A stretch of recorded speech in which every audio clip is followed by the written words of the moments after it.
Morning mga idol. So ipakita ko po sa inyo kung paano mag trim ng talong. Pagka ganito na po ang age ng ating talong, pwede na po siyang i-trim para dito po siya mamunga ng madami at saka mamulaklak. Ngayon po tatanggalin po natin to,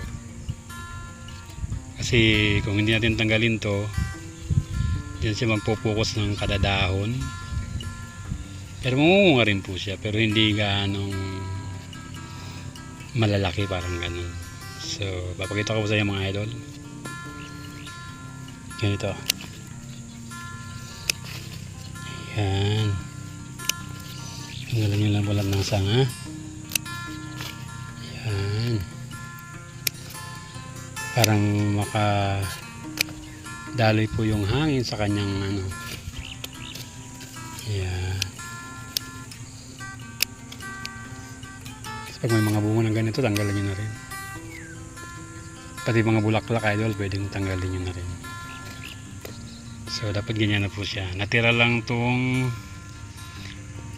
Y na sanga niya. Nakita nyo na yan sa talong nyo, pwede nyo nang i-trim. Ayan. So ganito yan mga idol. Ayan.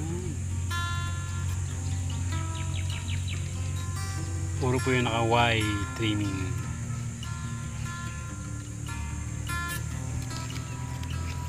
So yun lang mga idol, happy farming.